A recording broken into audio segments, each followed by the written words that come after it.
We're live, and we will let it populate a little bit. When I start seeing people show up, then we'll start our conversation. What's the weather like where you are right now?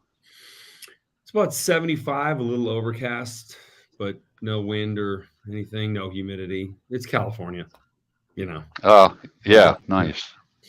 Yeah, I mean, our taxes are terrible and our local governments are beyond ludicrous, but Yeah, like it's still got great weather. They can't screw that up. If they could, they would. it's a good thing it's not.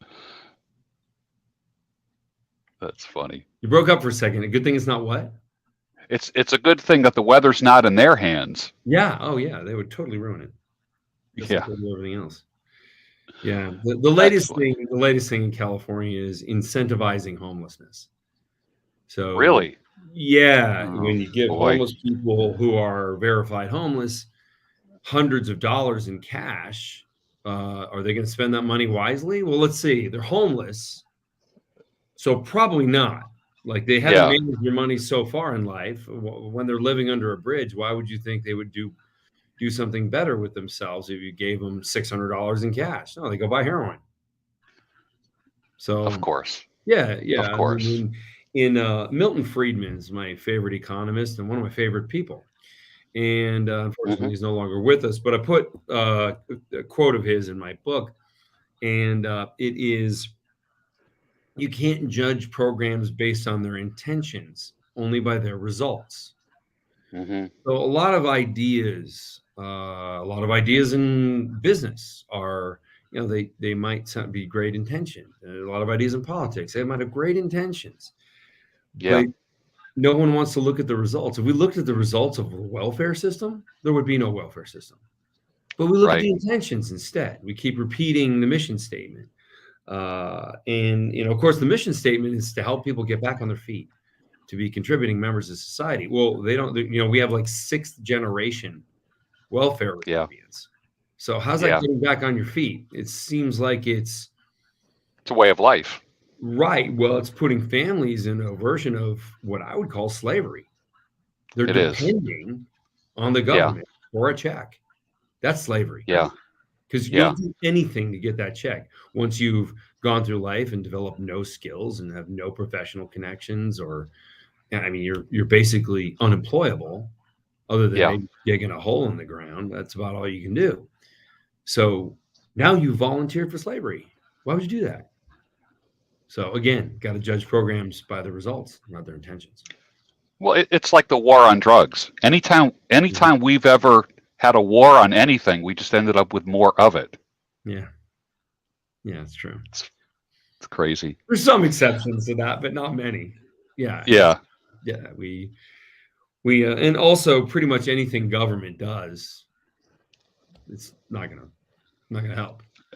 down to the lowest level. I mean, it Mhm. doesn't. I mean, the same people that are, and I don't mean to put down anybody at the Department of Motor Vehicles, but you know, the same government that's hiring them is also hiring, you know, Yeah. people to run the government.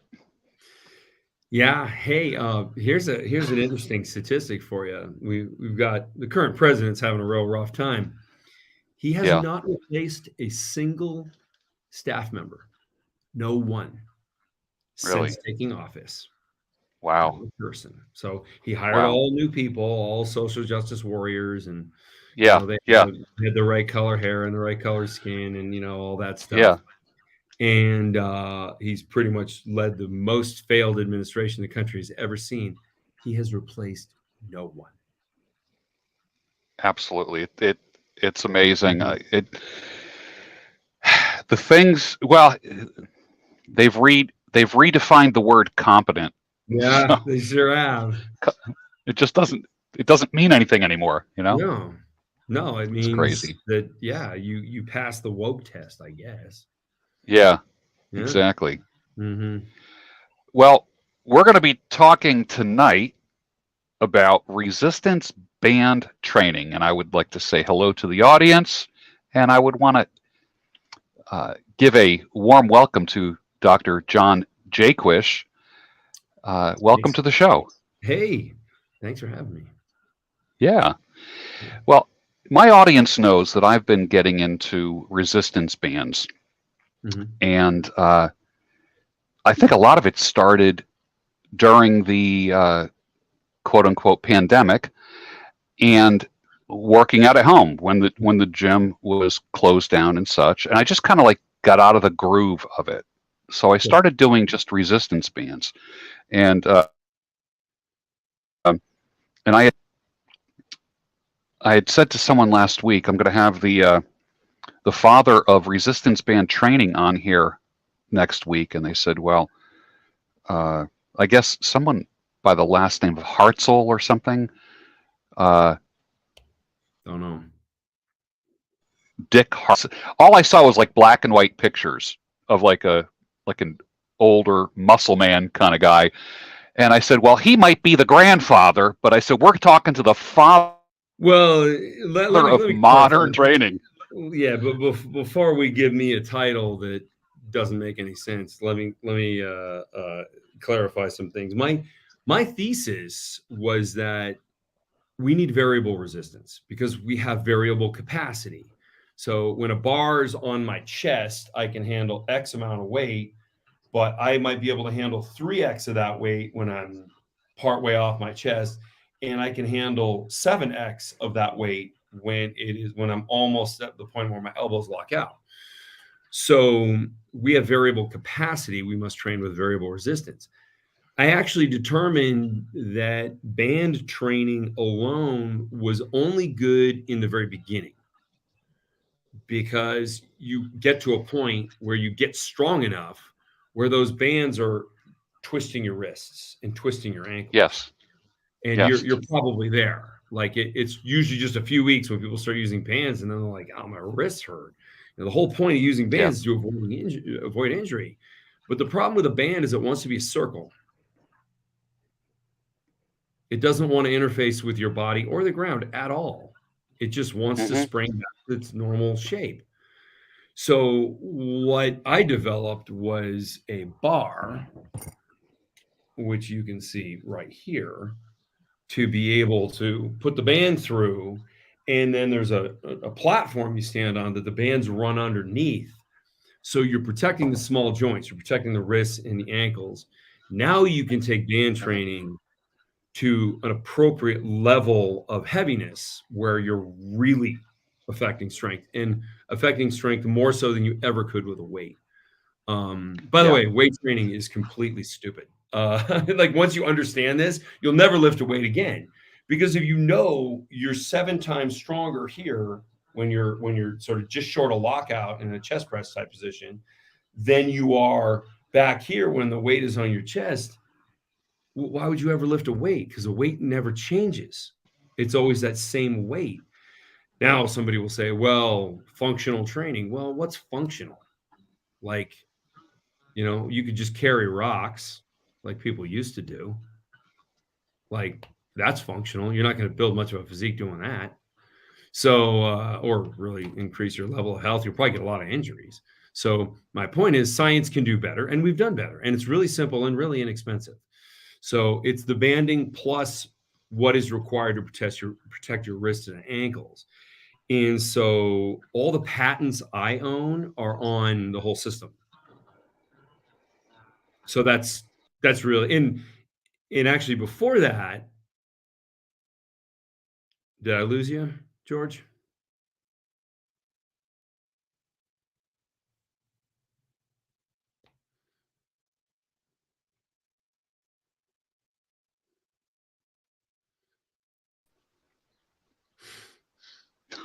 all right.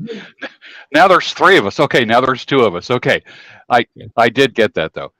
Okay. Uh, Yeah. So like I developed a system that was I'd call it a variable resistance system before a band system. I mean, the fact that bands are being used is sort of like when you buy a car, you don't say I bought 4 tires. You buy a car. right, It's the whole thing. right, So the fact that there's right. tires on it, I mean, and there's tires on a Lamborghini, and they can do amazing things on that car. You, you have tires on a Prius, and it can do nothing amazing, but it can get you somewhere pretty cheap. So Right. it's just all in the context.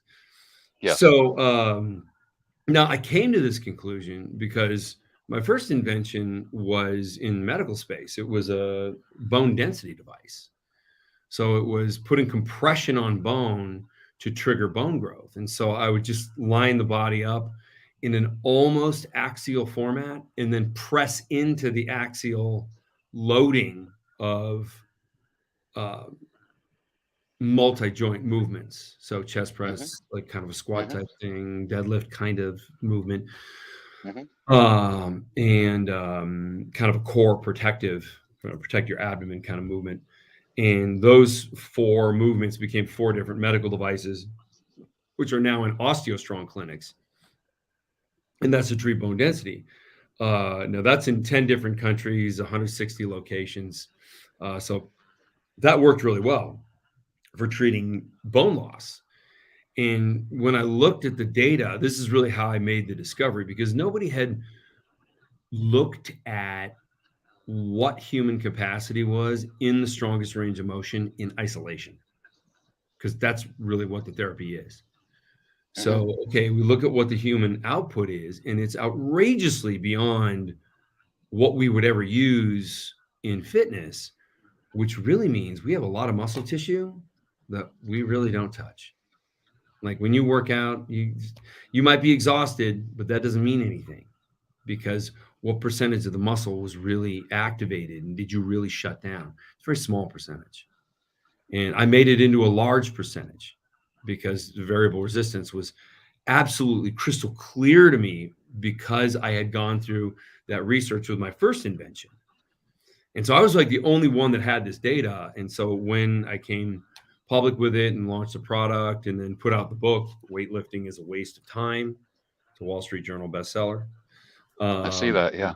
The best-selling list that actually has to do with book sales, because the New York Times one just has to do with how woke you are. Seriously. Right. Yeah, right. It has nothing to do with sales. Right. Yeah, they just handpick those. And, like if you're, a part of 4 or 5 different minority groups, then you win. Yeah. Right. So, but I'm a white male, so I have no juice there, none. But Wall Street Journal likes me.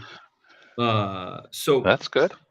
Yeah. Also, they like sales. Makes sense. So you started this by saying that variable capacity requires variable resistance. Was that the phrase? Okay. Yep. You got it. Okay. Yeah. Because we're so much different. If you think, like when somebody does a push-up, everybody knows this, or at least everyone who's done at least one push-up. Yeah. Which is not everybody, almost everybody. Right. When your nose is close to the ground, that part of the push-up, that's the hard part. When your arms are almost at full length, well, that's the really easy part. You could just sit with your elbows slightly bent. You could sit there, for an hour maybe. And, you don't feel heavy. So even heavy people don't really feel heavy, because your capacity for creating force is incredible. In the lower extremities, in the legs, I'll do on the bone compressive device that they have at OsteoStrong. That's my first invention. I put 4,000 pounds through my hip joint. Wow. So would I ever get like a leg press or like a squat position with 4,000 pounds? No, they wouldn't even. They don't even make the machines that will hold that weight. Right. So I noticed the variance. I noticed that, like for instance, when I started doing pull-ups and chin-ups again, and I would just get on the bar and hang there, and I'm like, oh my gosh, I haven't done this in 20 years. I can't believe I feel like a boat anchor. I'm like, I can't even move. Someone said, try some resistance bands. And the resistance bands helped me. Yeah, to offload the bottom, right? Like the first 6 to 8 inches, as long as I can get a little help on those first 6 inches, I'm good. When this joint is locked, I mean, your bicep can't do much. I'm looking at a mirror image of myself. I can't do much. So if you offload that first piece, then your bicep can engage and you can pull. Yes, exactly. And after doing that for a couple months, of course, now I can do them without the bands. And not as many as I want, but at least the bands gave me a little bit of hope. They helped me get off the ground after not doing them for 20 years. You should still use a band, just a lighter one. Okay. Yeah, so you're offloading less of your body weight. Yeah. And I'm noticing too that as I have gotten older, my joints, I just remember, working out, getting a sore shoulder or something, and then having to take 2 to 3 weeks off and ice and all this kind of stuff. And as I've gotten older, that can be 2 months now. Yeah. When you mess up a joint. But I've noticed since I've been using bands in general, zero joint issues. Zero. Not a little bit of joint issues, but zero joint issues.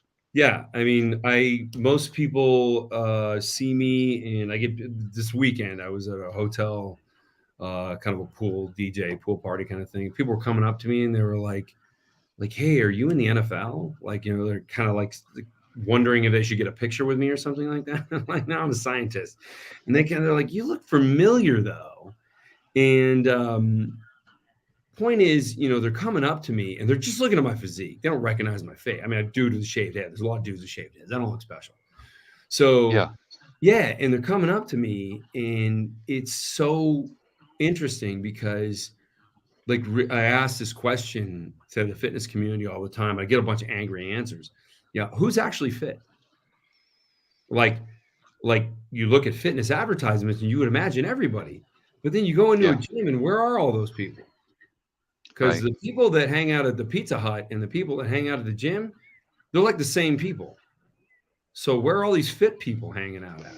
Why is it that everybody that I know that has visible abdominals has a supplement promotion contract? Is that weird? Interesting. I'll tell you what the thing is because it's rare. Like maybe 1 in 10,000 people actually look like a Greek statue. I'm talking like before steroids, I like pointing at Greek statues because there was no performance enhancing drugs. And the artists didn't know what super muscular people look like unless they had one standing right in front of them to model for the sculptor. Right. So yeah, people were incredibly powerful and muscular, and they did so naturally. But they did it maybe with a different strategy. So like, for example, some of the ancient Roman soldier techniques was they would put like stones in kind of like this an animal hide, and they would suspend it from the ceiling, and they would get underneath it and just at the strongest range of motion try and lift it a little bit. If you could move that stone, and they had different size stones in different buildings they put up. They were using variable resistance. Now, is that everything that they did? Well, I don't think anybody knows everything that they did, but I know they did that. And it was obvious, like the deltoid development in those, even Michelangelo's David. It's like the guy's like pro athlete shoulders. How did he do that? Probably lifting shit over his head. And he doesn't have the rest of the body to get, like, if he's just going to pick up a rock, he doesn't have the strength to even get the rock right here so he could get it over his head. Right. So how was he doing that? Well, there was some type of equipment involved. And, my argument is their equipment was better than our equipment because we've sort of lost sight of how the body functions. Sports science researchers, they see a lot more than the industry does. So like there's 16 studies that show variable resistance will outperform standard resistance in every regard. So they're not lost on this issue. Yet there's a hesitation by the fitness industry that like they'll take a step back and look at, whether 3 sets are better than 5 sets or something like that. But the real step back is weightlifting even the right thing to do? And the answer is no, it's not. It's the wrong thing. And there's better. You can use variable resistance. And there's multiple approaches to variable resistance. And bands are the easiest one. And so, yeah, I try and talk everybody out of lifting weights. How old are you, George? 62. 62. Okay, I'm 45. Yeah. Most of my friends from college are a physical mess. And I'm guessing your friends from college, they're doing worse because They're they've either a had physical 20 mess or they're dead. years. Right. Yeah, they've had 20 more years of French fries. Right. And they're hurting. And it's like a lot of these diseases of aging, like I don't just think that this X3 product or even just the variable resistance, like I don't see this as a way of we're going to change the fitness industry. I don't give a shit about the fitness industry. We're going to change the health of everybody. And what Yeah. used to be the fitness industry will be gone. And there will be a new industry of much better interventions. X3 Yeah. being one of them. There'll be a lot of other things that are actually in line with how human physiology works. So that's what's going to happen in the future, and it's gonna be like the kind of things that like everybody does. Like you don't have to convince many people they need to brush their teeth, right? Right. Right. That's where exercise needs to be. It needs to be right up there with brushing your teeth. You need to brush your teeth? No, you can skip it. I mean, there's a homeless guy that lives under a bridge in town. I don't think he's ever brushed his teeth. He's still got Yeah. teeth. Like, but so it is optional. Yet most people brush their teeth every day. And people need to engage in exercise like the workout I designed is 10 minutes. So I look like an NFL player. I'm lean, I'm strong, I'm 6 foot, 240 pounds. And people confuse me for a professional athlete every day. Yet my workout's 10 minutes. I don't know anybody who would go, nah, I don't have that amount of time. Yeah, they'll make it. Yeah. I remember, some ad or a commercial that, speaking of teeth, they would say, only brush the teeth that you want to keep. Yeah, I've seen that. And That's a good ad. it kind of made Yeah, it kind of made sense. And I'm thinking, only work the muscles that you want to keep. yeah, Like, I want to remain lean, muscular, and strong sure. until I die. I don't want there to be that decade of decline. And I'm Yeah. actually ramping it up at my age. I mean, Right. You I'm don't not need to slowing down. No. Yeah. Right. Here we have a question already from somebody that says, can resistance bands forestall arthritis? That's a very good question. Avoidance of arthritis. First of all, rheumatoid arthritis, not really. Like that's just a different set of issues altogether. That has way more to do with your nutrition. You can solve rheumatoid arthritis with nutrition. And really just keeping it very, very low inflammation. There's no such thing as an anti-inflammatory diet, though you hear that all the time. Eating food causes inflammation. Also, working out causes inflammation. But it's how your body is able to manage that inflammation. The problem is chronic inflammation. So that's with rheumatoid. With osteoarthritis, which is the more common type of arthritis, you can dramatically improve it with extremely heavy loading. So weights won't do it. If you have arthritis and you lift weights, you're just making everything worse. And you're stressing the joint.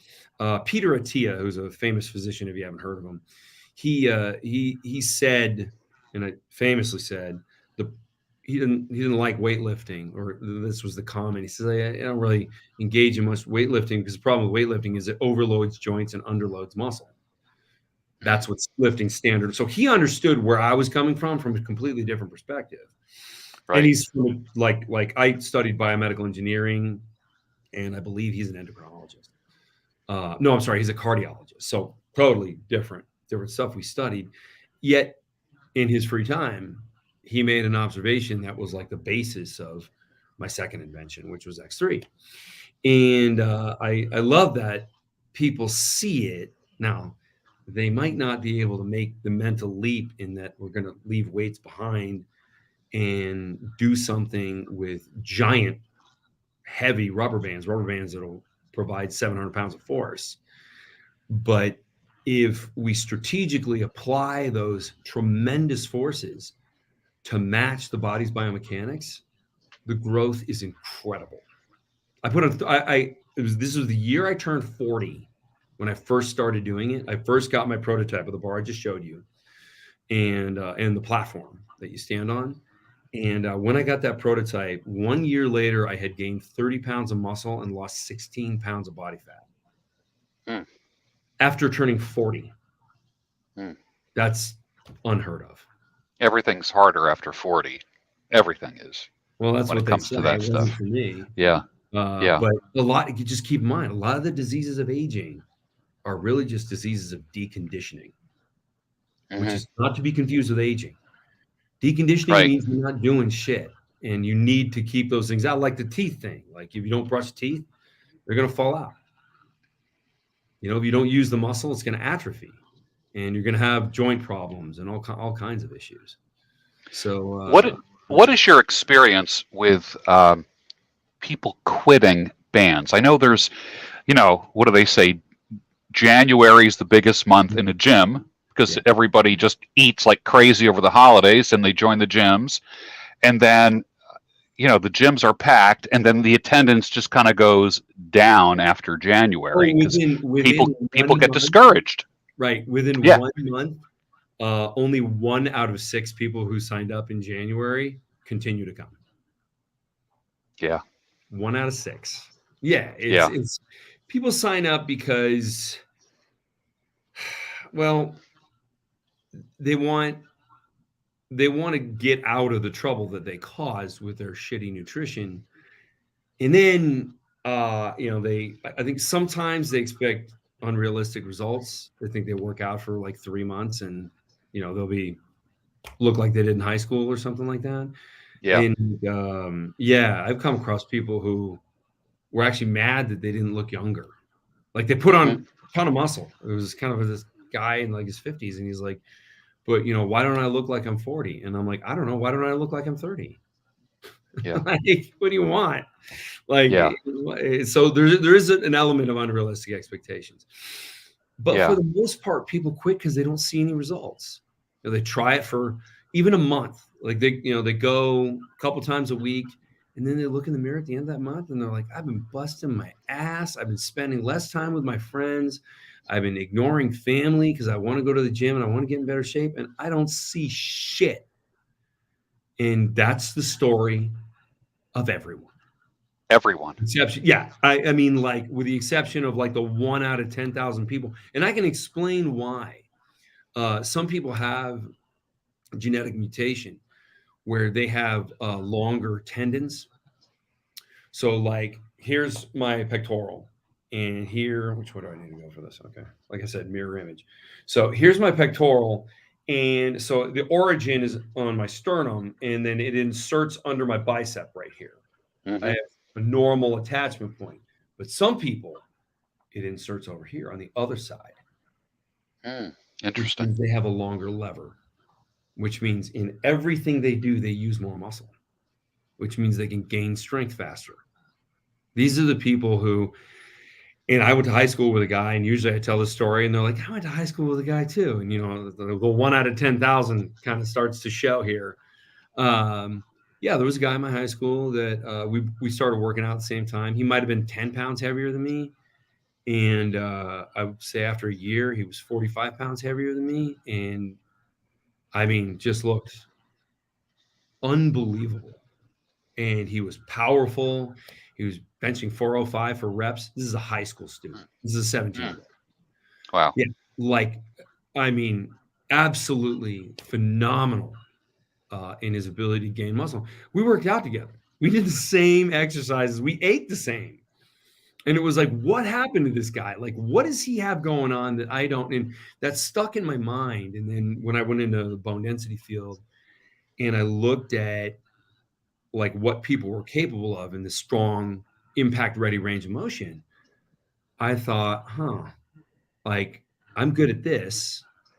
Weightlifting has really never given me much result, which I'm like everybody else. I'm just same, guy who signed up at the gym and, I look in the mirror years later and it's like, I am not getting anything out of this. I mean, I don't want to quit because I got something out of it. I guess I shouldn't say anything. Yeah. But like, Yeah. but I mean, when I would take my shirt off at the swimming pool, nobody would be like, wow, like, where do you work out at? Like, nobody would have said that. I would have said anything. I look like a great.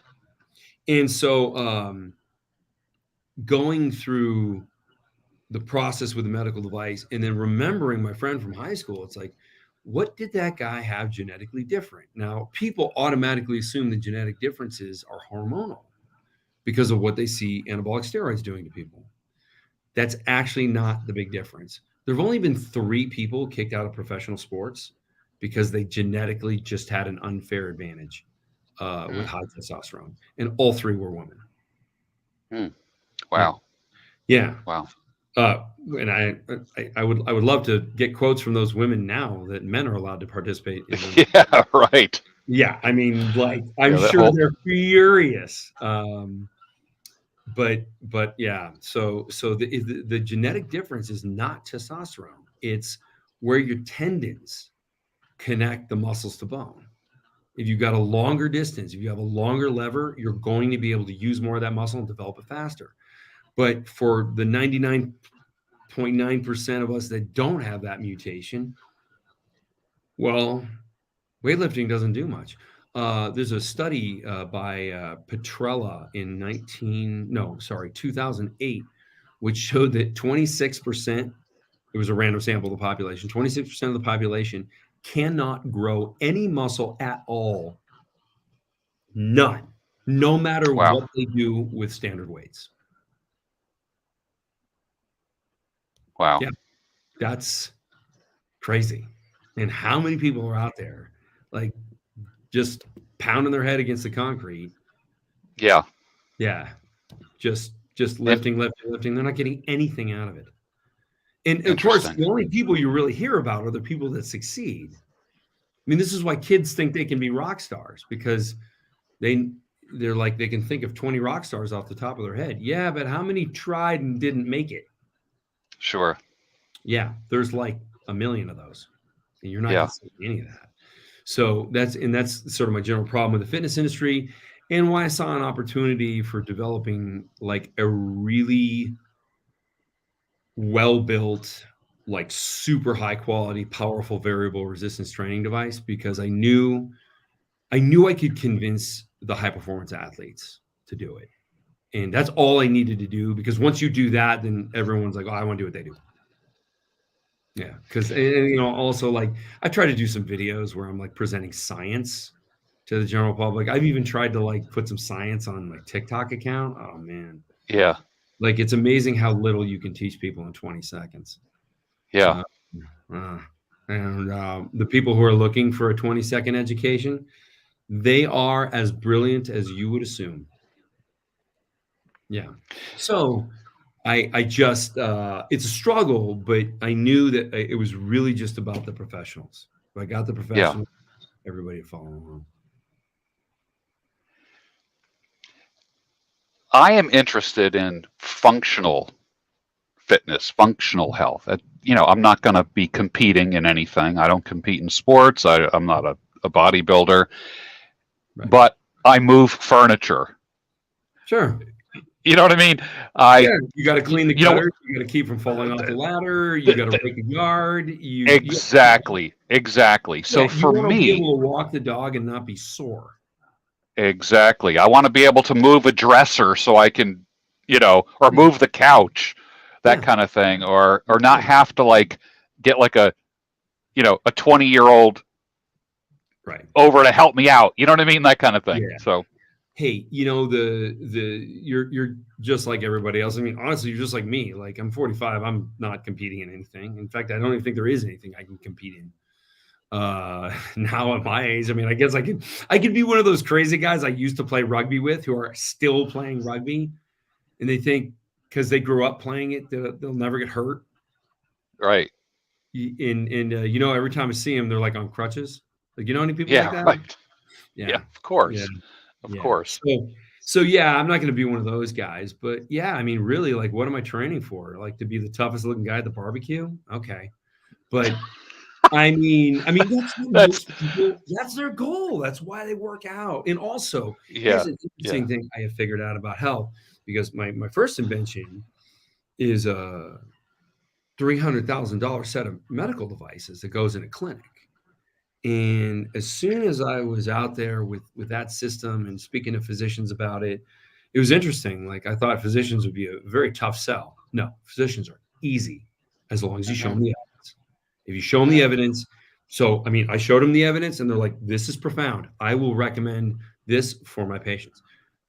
And when they would say that, they weren't just like, being polite and telling me to get lost. They actually do it. And which is why the business is just taking off and it's growing everywhere around the world. But when I launched a fitness device, the fitness industry doesn't have physicians. Right. It has trainers, and some of those trainers are very well educated. Unfortunately, that's like 1%. And the other 99%, their training certification, I don't know, they paid somebody to take the test for them, or there was no test, or something along those lines, because these guys don't know anything. In fact, most of what they know is wrong. Right. Yeah.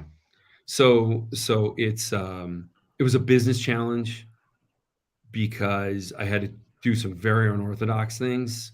I had to really work on like myself as an example, like build a personal brand, because ultimately people follow people more than they follow brands.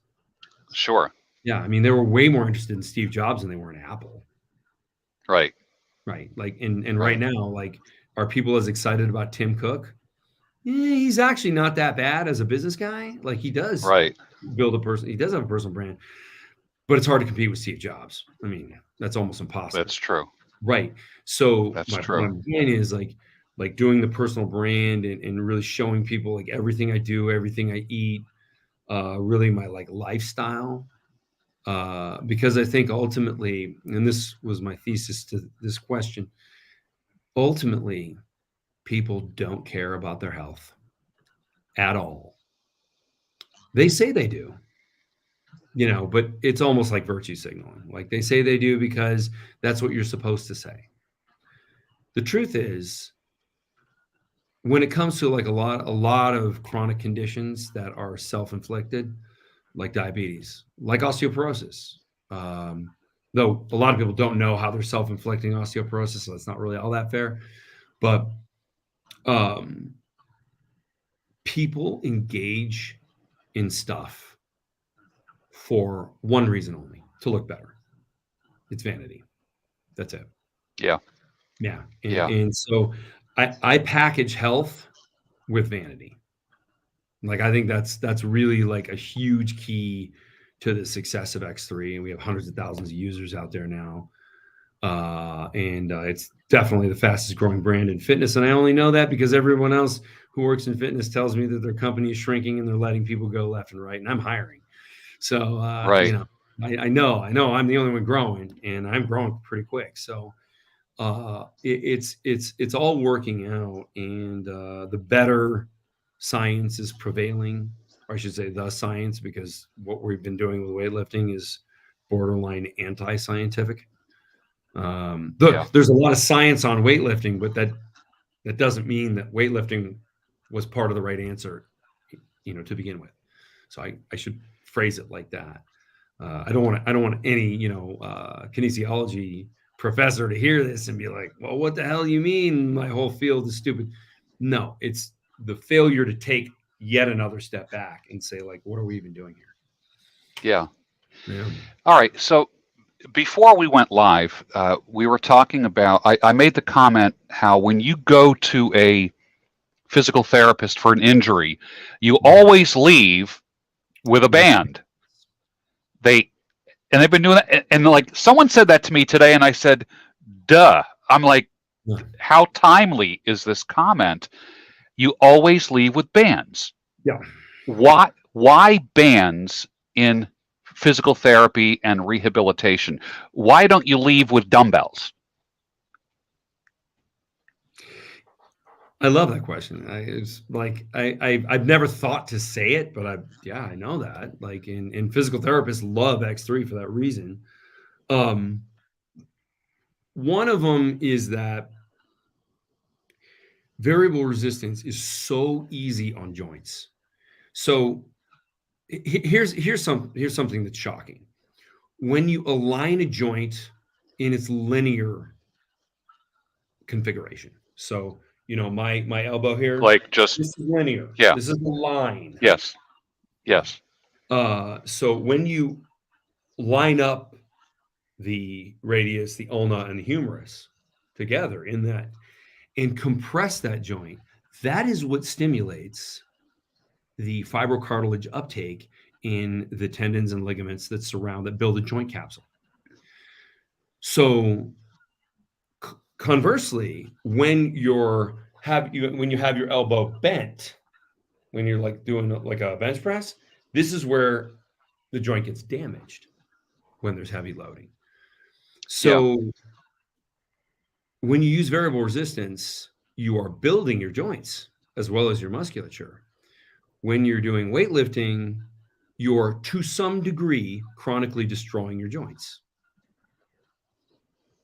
And so physical therapists have known that, and they use bands exclusively. The problem is when you try and get strong, like really strong with bands, you're using heavier banding, you start twisting your wrists, and they know the limitations to that. So that's what required me to invent something to solve that problem. But the logic been there in physical therapy forever. I noticed that, like, for instance, if I'm doing tricep extensions or kickbacks, honest to God, it sounds like somebody snapping their fingers. I mean, literally, my elbow pops. But when I do the same exercise with bands, there's no popping. There's not that, it's like click, click, click, and that just gets, it can't be good for you. No, it's chronic damage. Yeah, I mean, that's your observation is very accurate, and it is indicative of chronic damage. But when I do it with bands, the same exact exercise with bands, there's no clicking, no popping. No. And that's why I'm just drawn to this whole band thing. Here we have a question. I can see bands could be good for the upper body, but how to use the bands to build the legs? One watcher is asking. Well, if you go to my Instagram account, there's many pictures of me training lower body. Like you get the bar up on your shoulders. By the way, do front squats. We do everything in the sagittal plane, meaning we move forward. Like the idea that, I have a heavy weight to hold, let me stack it on the top of my neck behind me. Yes. If you were to carry a piano, would you be like, set it on the back of my neck? No, you wouldn't. You would just carry it with your arms. Right. So front squat is the only kind of squat. And so we do either 2-leg or even preferably you kind of graduate to this because this requires some balance, but 1-leg squats, you still use your back leg for balance behind you. And you can see in my Instagram account, I have a lot of content when it comes to leg training. So you can use the same device to build very powerful legs. Okay. I noticed that even just like with your generic bands, just like your average bands, the first set that I got, like, you get the bands that are like this, and but they have a range. Mm-hmm. Like the smallest one says like 25 to 65. Right. Does that mean like if I'm doing an exercise, it's going from 25 pounds of resistance to 65 at fully extended? Is that what that means? Depends how they define fully extended. So there is a band company out there, and I mean, this is just straight up fraud. They test their bands to 15 feet of stretch, and they get their loading numbers based on that 15-foot stretch. Well, unless you double up the band and you're, 7.5 feet tall, like for a deadlift, because you typically double the band over underneath the platform. That's how you do a deadlift with X3. Like you're not going to get to that higher rated number because you're not stretching at 15 feet. So we don't print the resistance right on the band for that reason, because it's sort of silly.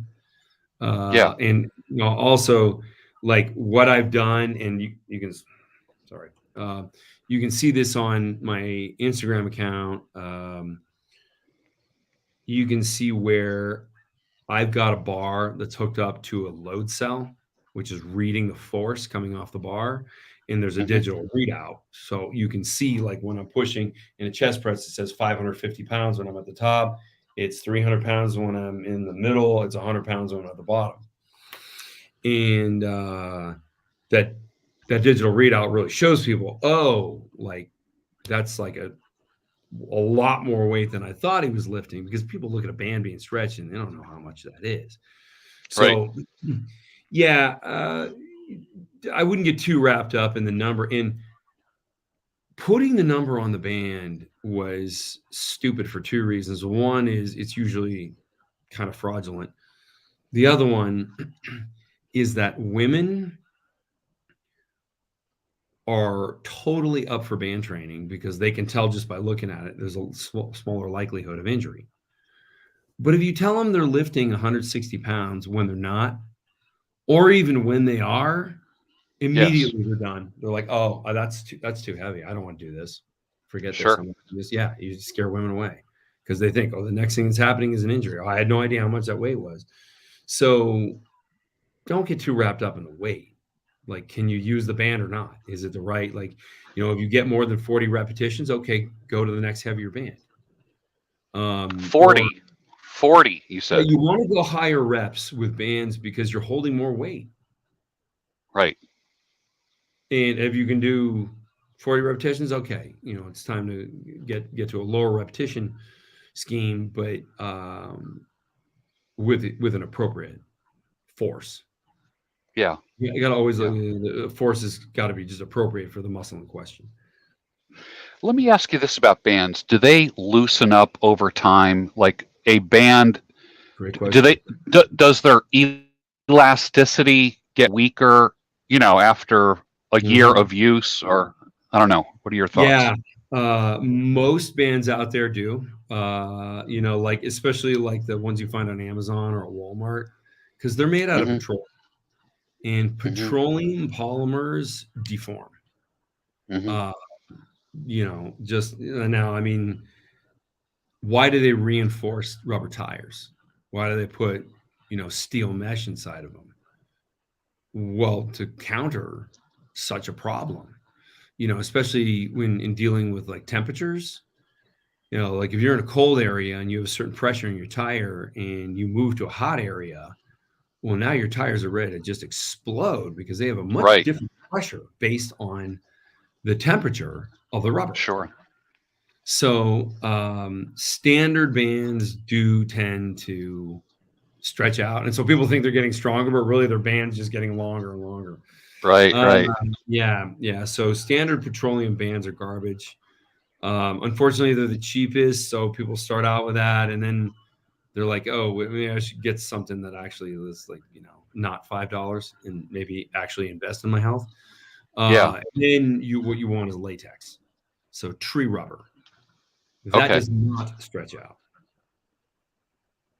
Okay. All right. So we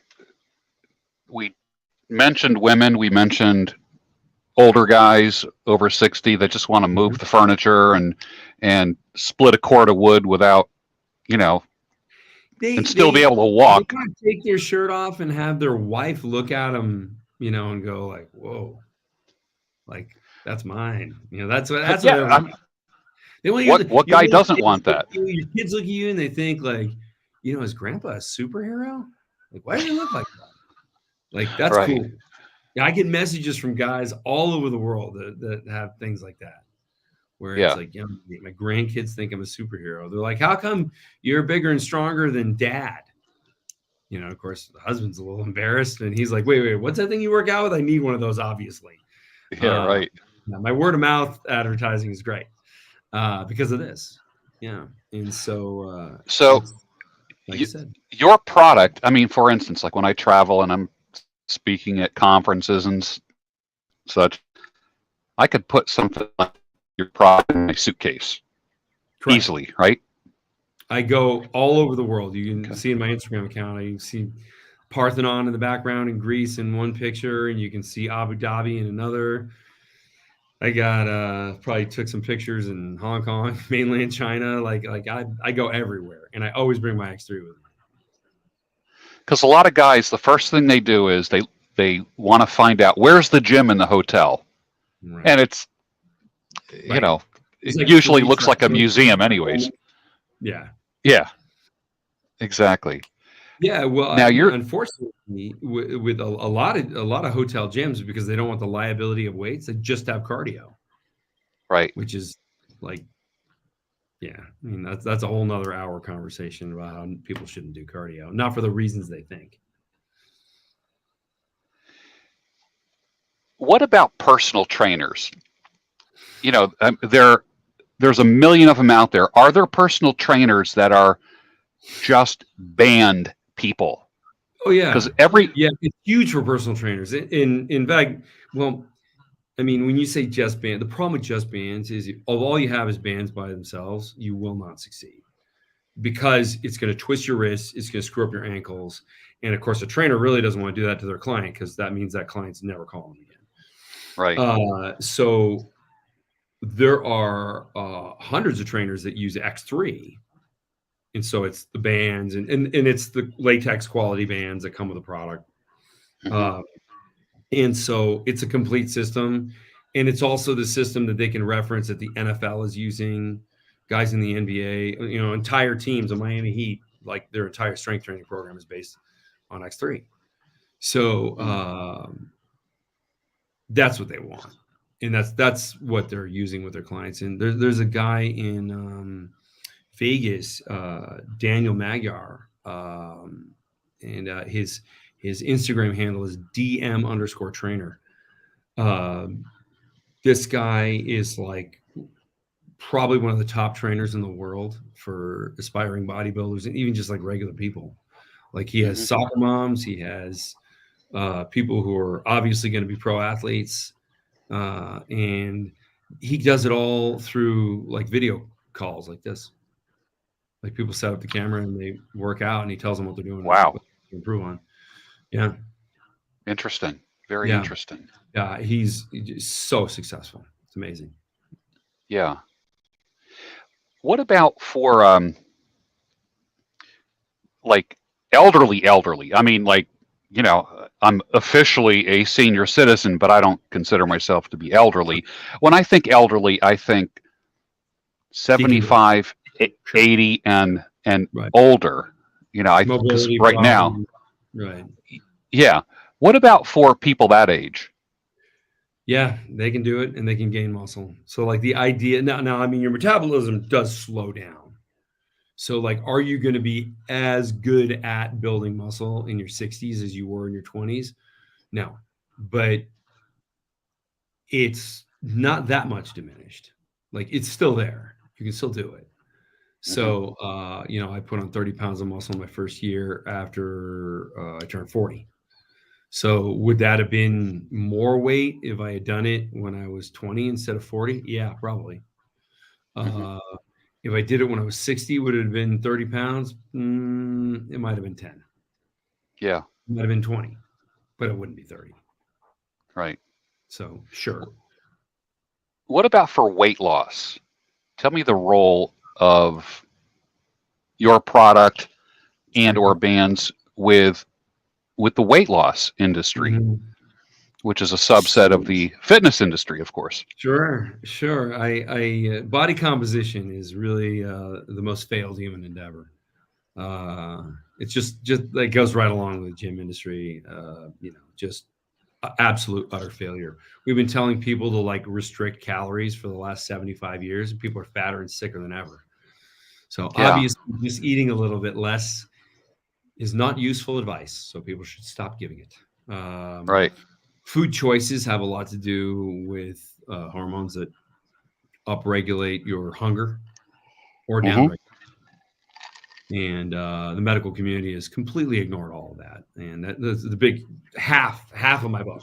Half of this is on nutrition and just getting people optimized for the proper levels of hormones in the body, because they don't have that eating a standard American diet. They have something that is far deranged. And men have something like half the testosterone they did that was the average in the beginning of World War II. Right. And it's because we're sucking up all kinds of stuff that is estrogen promoting and testosterone suppressing. I don't think there's any big conspiracy there. It's just soy is cheap. And a lot of food manufacturers love cheap products. Like wheat grain is literally cheaper than topsoil, cheaper than dirt. Right. Cheaper than So dirt. Wow. yeah, so you can work a lot on your flavor to try and make your food addictive when the base of your product is cheaper than dirt. So, I read in some, this was a business analysis, it wasn't clinical publication, but there's a 600% margin in a Triscuit or a box of Triscuits. Whereas Amazing. there's like a 12% margin in a steak. And that's divided up amongst the meat packers, the people that handle the shipping, and the grocery store. So, why is it that we see so many positive, research studies that are positive on carbohydrates? Because the carbohydrate industry is like having a gold mine or having an oil well. It's just like you have a highly addictive food that costs next to nothing to manufacture, and all you really have to do is worry about your marketing spend. Like, that's a good business to be in if you don't mind giving people what's going to ultimately kill them. Right. Yeah, I mean, you're contributing to a shorter life if you're selling carbohydrate products. So, and more and more, and I don't like getting pigeonholed as just like an anti-carb guy, because people do that in order to be dismissive. And there's a much bigger story there. It's a very detailed story where you have to understand some biochemistry if you really want to get into it. But basically, my nutrition is mostly animal protein. There is a supplement I take, which I would recommend for vegans, which is essential amino acids. It's called Fortigen. It's made out of fermentation. So it's like humans used to eat rotting meat, basically. And we don't do that for sanitation reasons, obviously. Now we have refrigeration, and we have salt packing, and we have ways around rotting foods, but we're actually supposed to eat them. So that's why that's the only supplement I take, and the only supplement I recommend is that. What about guys that are into any kind of combat sports? Tell me about band resistance training, X3 training, if that's the proper terminology, for guys like jiu-jitsu guys, MMA guys. Did you see who wrote the foreword of my book? No. No, Forrest Griffin wrote it. He's former light heavyweight champion. Okay. He's one of the best fighters ever. And he's now one of the guys running the UFC Performance Institute. So he meets with all the new signed fighters to make sure that what they're doing is not damaging or they're preparing for combat, not beating up their body in training, kind of thing. Right. It's the challenge with variable resistance exercise is that it grows muscle fast. And that's not what a fighter wants, because they got to stay in their weight class. So when they're not preparing for a fight, they'll use X3, and there's a number of fighters that do this, just to sort of let the joints heal and strengthen. And then they got to worry about cutting weight again. But it's okay. They come into the fights, leaner, and stronger, which is good. But it's a challenge because it's a fighter doesn't want to put on 20 pounds of muscle. Right. Yeah. So, for instance, well, here we have a guy that just asked, how many sets, reps per body part do you recommend for muscle growth? And I know you had said like 40 repetitions. Well, that's the Now, max. You don't want to go like 15 to 40 repetitions. But think about it this way. When it comes to how many sets you need, the reason we do multiple sets in the gym with weights is because weight training sucks. It's a lousy stimulus. It hardly does anything. And so you got to do multiple sets. Think about it this way. How many sets do you need to do in the sunlight to get a suntan? One, right? How many sets do you need to do in the garden, digging a trench or something like that to build a callus on your hand? One. yeah, And if you one. do two, you don't have a callus, you have a blister. Yeah. So stimulus and response. And I mean, that's very good parallel to building muscles. A lot of people just damage the muscle. And here's another, I'll ruin somebody's day with this comment. No such thing as damaging the muscle and then growing it back stronger. That's a complete misunderstanding of human physiology.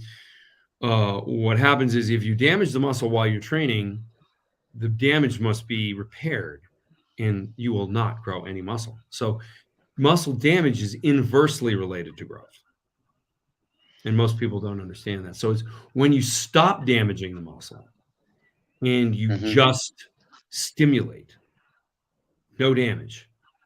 And variable resistance is obviously optimal for that because where does the damage happen? When the muscle's in its stretched position and you're putting the greatest amount of force through the tendons. Right. It's self-solving. You don't even have to try. Right.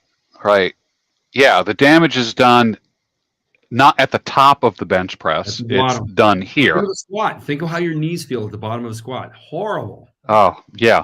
But they feel fine at the top. True. Same thing. That is true. Yeah. What about for law enforcement? Band training for law enforcement. They all have a kind of like a half-used weight room in the basement of the police department. I did some things with a couple of SWAT teams in California, and now they purchased a whole bunch of X3s, and so they're using it. I know a lot of police officers that have them at home, but no big departments yet. But it's just a matter of time because it's just a superior approach. So they'll do it. Yeah. Who needs resistance band training and a product like yours? Who needs that? Who is the top market for? So top market need right now for me is busy professionals, is people who just don't have a lot of time, but they're definitely willing to learn a little bit and put the work in. 10 minutes a day. It's hard exercise, but it's 10 minutes a day. So that's actually a pretty big market. I was surprised. At first, I tried to aim it at just a standard fitness crowd. And the problem is with the standard fitness crowd, you're kind of getting the lowest common denominator. Like there's a lot of people in fitness. Fitness is not like scuba diving. There's no barriers to entry. You don't need to spend $10,000 on equipment before you get started. Golf's another great example where you'll actually meet like intelligent people. Whereas fitness is you're dealing with the people who couldn't get into the military because they weren't intelligent enough. Yeah, so it's unfortunate, but a market where the standard gym is $9 a month, that's the price of entry. You're going to get some people who not only can't read research, which is why I have to very much water down the research that I post. They can't even read. So like the two top places for fitness information on the internet are Instagram and YouTube, pictures and videos. Why? The fans are illiterate. It's a huge problem. And once I figured it out and realized I shouldn't target these people, you go to and target people who are in certain industries. And, like you target like attorneys, for example, anybody who's, following like a law association. Well, it's Hmm. amazing how they actually like read and like ask good questions and then buy the product and succeed with it because they followed the instructions. Yeah. So lawyers are awesome. I'm one of the few people that says that. And then like physicians, obviously, it's painfully obvious to them. Like, oh my God, I should have thought this is perfect. And the physical Yeah. therapist, they understand variable resistance. Um, Other industries, like any engineer who looks at it, it's like just obvious that this is a superior approach. And then professional athletes. And unfortunately, I have 40 professional athletes on the website that gave me their free endorsement. Mm. There's another Nice. like there's another 40 that wouldn't give me their free endorsement and wanted me to pay for it. And I'm like, look, if I pay for an endorsement, it's kind of like, it doesn't mean anything. What Yeah. happened to Under Armour when they signed Dwayne Johnson? Well, they went bankrupt. That's what happened. They paid Dwayne Yeah. Johnson a ton of money, and I don't think anybody wanted, their that brand anymore just because Dwayne Johnson was all of a sudden wearing it. So yeah, I don't really believe in the paid endorsement. So, but the 20 pro athletes that I know of that I can't use their name, they're like top of their sport, all of them. Yeah. And in fact, one of them even uses my product in his ads for his product, which I thought was really funny. And Interesting. yeah, and I mean, I don't know why he did that. He probably thought I'd complain, but I was like, no, like people can very quickly figure out that that's not your product, and they're Yeah. gonna go find out what it is because it's what you use. And yeah, that guy may be one of the best quarterbacks of all time, but I can't say that. Interesting. Yeah, Okay. yeah. I have a friend of mine is one of the most popular NFL coaches of all time. Hmm. Kansas City Chiefs, Philadelphia Eagles, Dick Vermeil, Oh yeah, and yeah.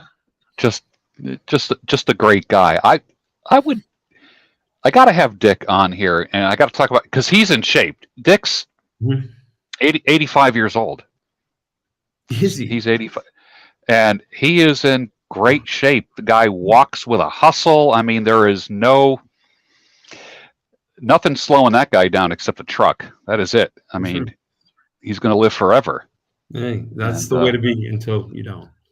yeah, exactly, exactly. Has your product been in any movies yet?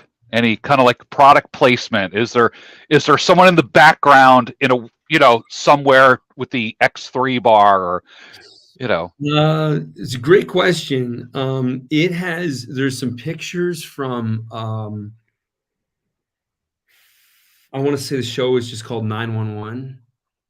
It was an action kind of first responder show, and it Okay, was about police and firefighters, or maybe it was called 911 New York.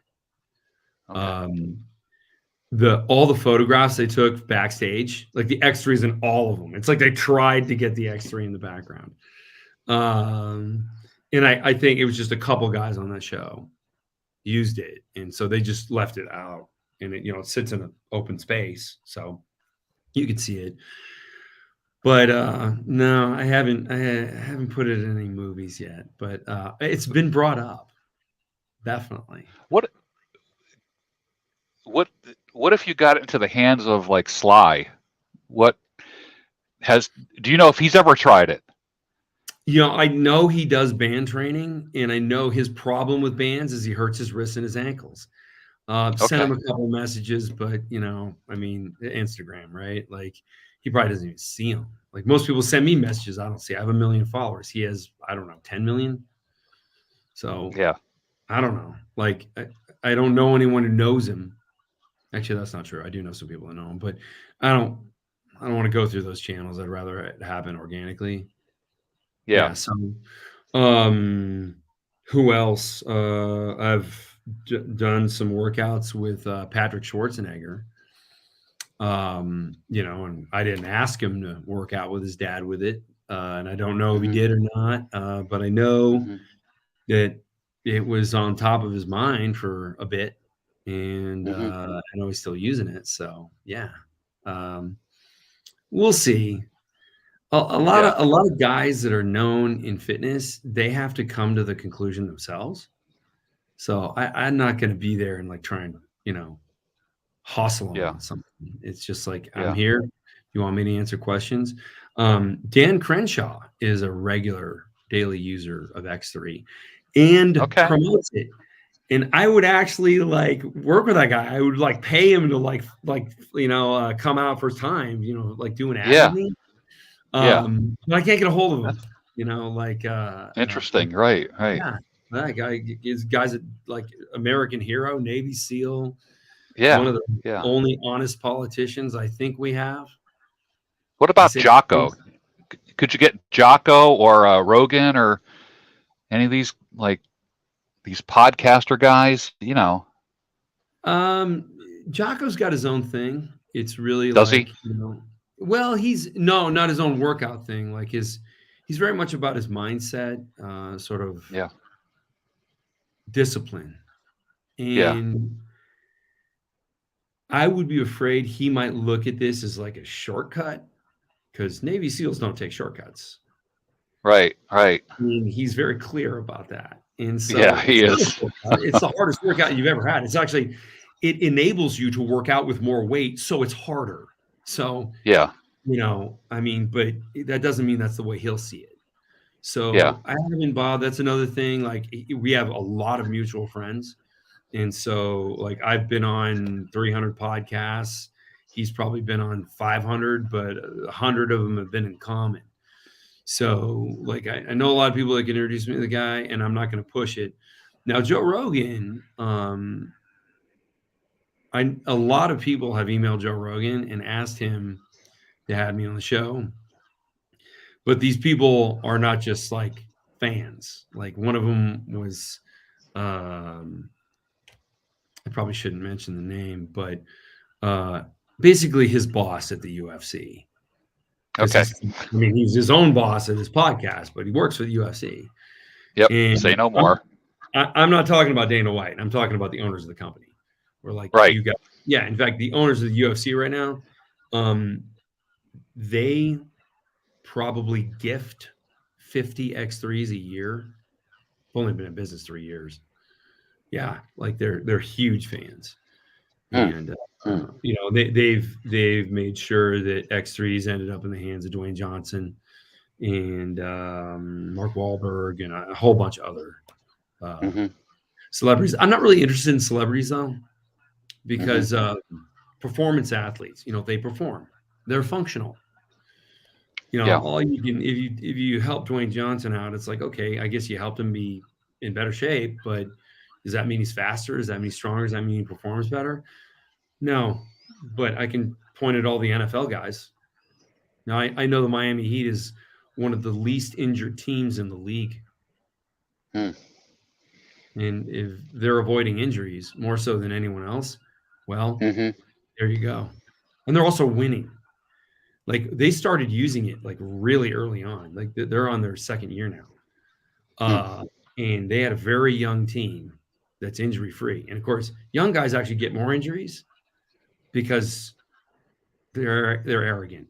Like they don't know that pushing their limits will actually mean that they've hit a limit and they might snap something. Yeah. Yeah.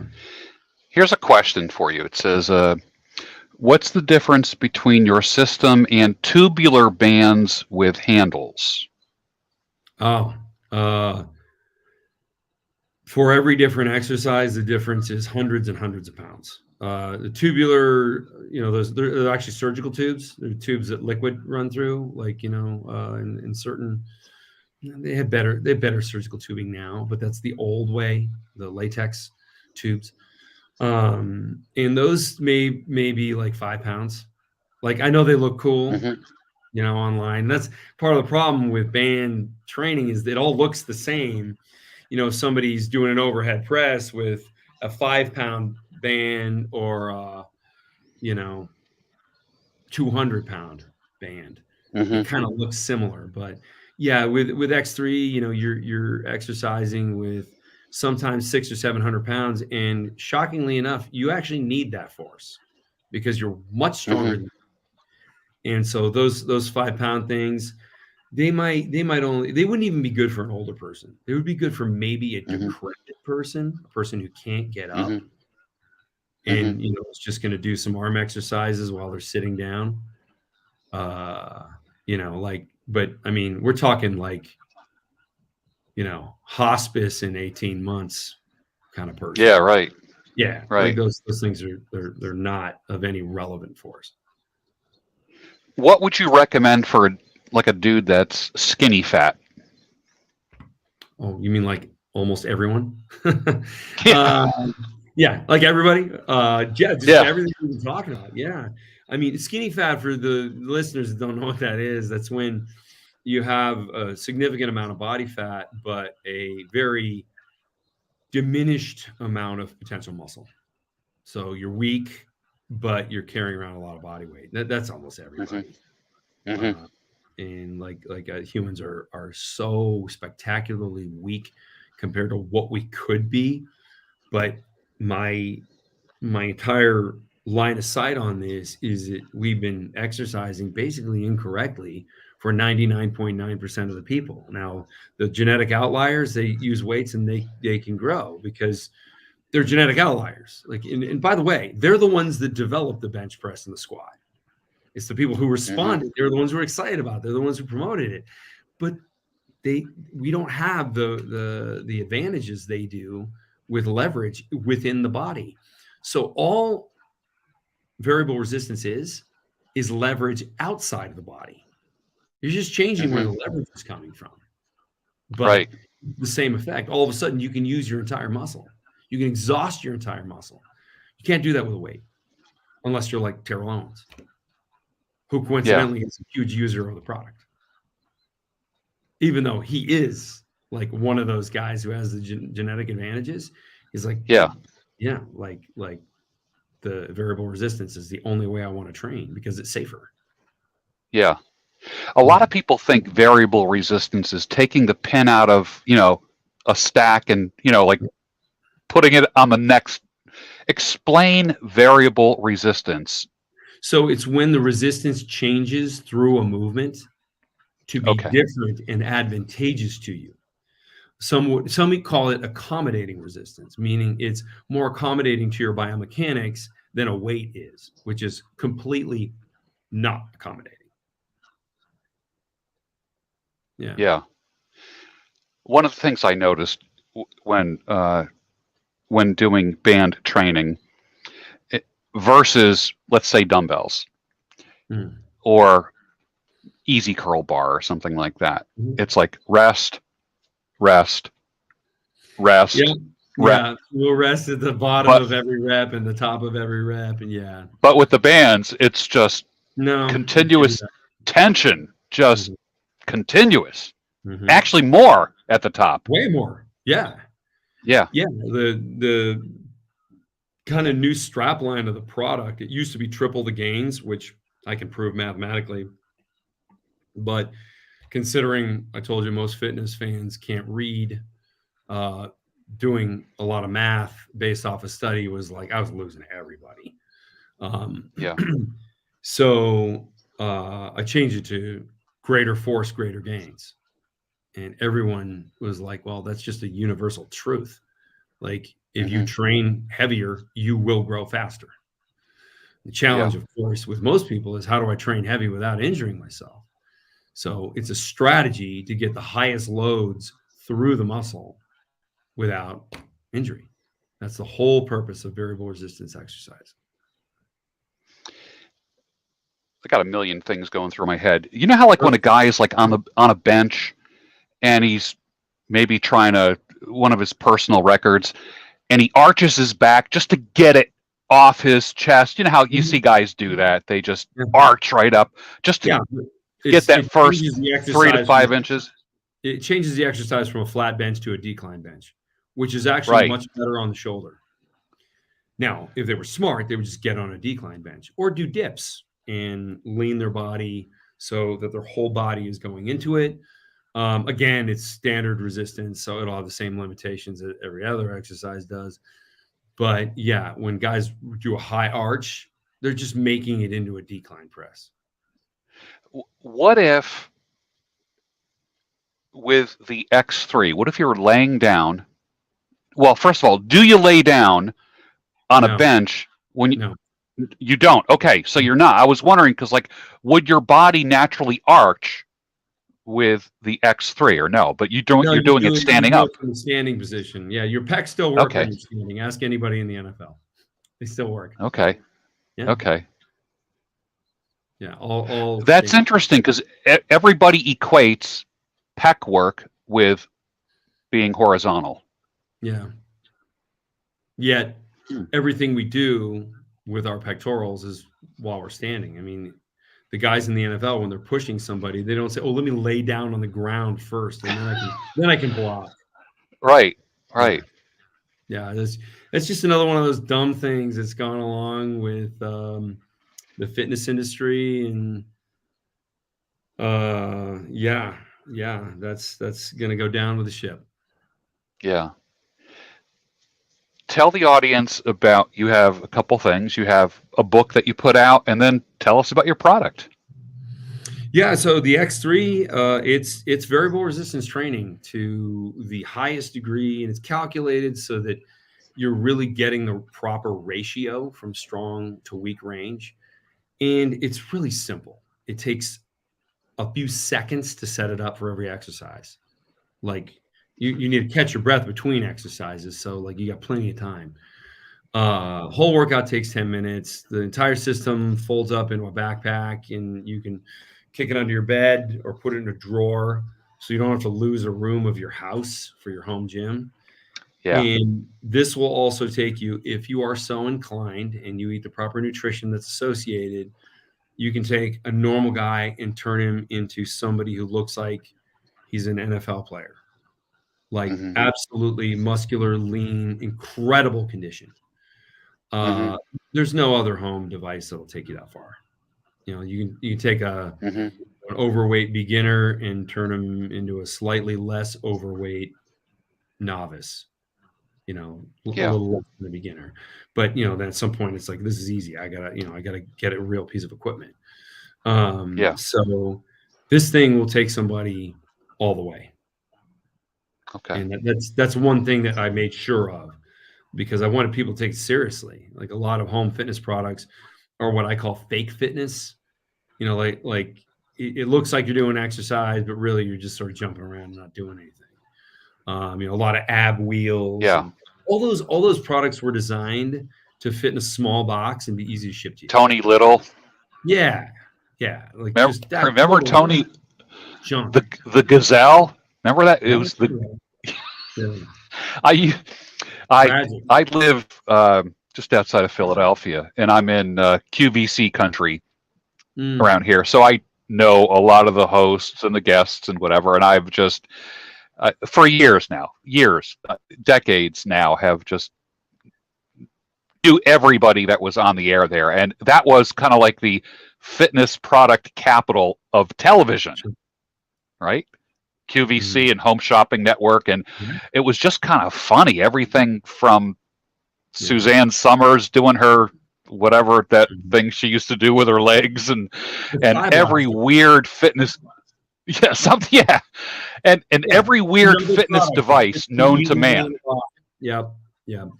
I mean, people buy these things so they can fool themselves into thinking that they work out at home. Like the market for those things is not people who are interested in fitness or getting in shape at all. It's for people who want to pretend they work out at home. So I mean, that's a market. Hey, we live in an age where, you know, look at politics. People lie to themselves. Like it's the political outlook that I came up with this term, achieved ignorance. It's like you worked hard to be this. You worked stupid. hard at being ignorant. Yeah. Yeah. That's what we're seeing today. Like if you want to like believe that windmills and solar panels are going to deliver the energy of the future, like you worked hard to avoid actual scientific data. Like, Electric that doesn't work. cars. Does not work. Yeah. Like Yeah. what oil can do versus what other solutions can do. Like the other solutions would have us back in mud huts because it's just like power would just be too expensive for Yeah. anyone. Yeah. And there would be, there would be no reason for transportation because nobody can buy anything anymore. Like you don't need to worry about your t-shirt being shipped from China because there's no t-shirt and there's no ship anymore. Right. Yeah, just you in a mud hut. So that'll happen Yeah. if we really like try and go down this windmill path. Right. I mean, nothing against windmills. Like The green energy thing. Yeah. We do have real green energy. It's called nuclear. Works really well. It's beautiful. Yeah, It's beautiful. Other countries have figured that out. I know it. Yeah, we just need to. All right. So here's a couple things. This just went through my head again. I do have some disabled people that are followers. Tell me about X3, the whole system, and someone who's disabled, someone who doesn't have use of their legs, maybe someone who doesn't have, just various disabilities. Sure. The platform is created so that there's 3 sections of metal, and the bottom section has a slight sag in it, so you can roll a wheelchair on top of it, and you can do overhead presses, bicep curls. Maybe with the chest press, instead of wrapping it around yourself, you can wrap it around. Like if you have a quickie, you can, that's a type of wheelchair. You can wrap it around, and it has sort of a ridge on the back of it. So for people to push, you just put the band over the ridge, and they can do chest press and tricep exercises. You'd have to modify everything, and it'd be good to work with a trainer who works with disabled people because you don't want to go, half-assed into that. You want to do that right. Yeah, right. And then how about what about like for the guy that's like just hell bent on sticking a syringe in his ass, you know what I mean, and just pumping himself up? Can he still? Yeah. Can he still? I mean, is he going to build? Oh, he'll build a lot faster than with weights. Yeah. And there's certain sports that drugs are just a part of.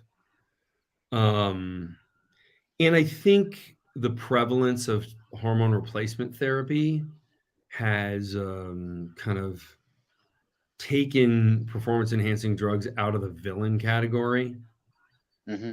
For some. I mean, like the shitty thing is like you really have to be careful. Like I have young guys coming up to me and they're like, how do I get a prescription for testosterone replacement therapy? And I'm like, you don't want a prescription for testosterone replacement therapy. Number one, it's going to give you the same testosterone you're supposed to have naturally. And I'm guessing you have that right now. So you'll end up with exactly what you have right now, except now you're dependent on a medication to get it. Why would you do that? An injectable medication. Yeah. So why? Now, if you're deficient, as a lot of guys, the older we get, the more opportunity we have to chronically poison ourselves with the standard American diet. And I mean, I'm like super strict and super disciplined. And I know when I eat out at a restaurant, did they cook the steak in butter or was it vegetable oil? Probably vegetable oil. Yeah. Right. So, and I'm on the road all the time. I can't do anything about it. So, like we have to do something to counter what our environment is trying to do to us, which is lower our testosterone, increase our estrogen, make us weaker, fatter. So for guys who are maybe in the 30s or the 40s, you can look into what your hormone levels are. And if you're deficient, then you need a prescription for that. So that's one side of that. And the other side is people who are abusing performance enhancing drugs.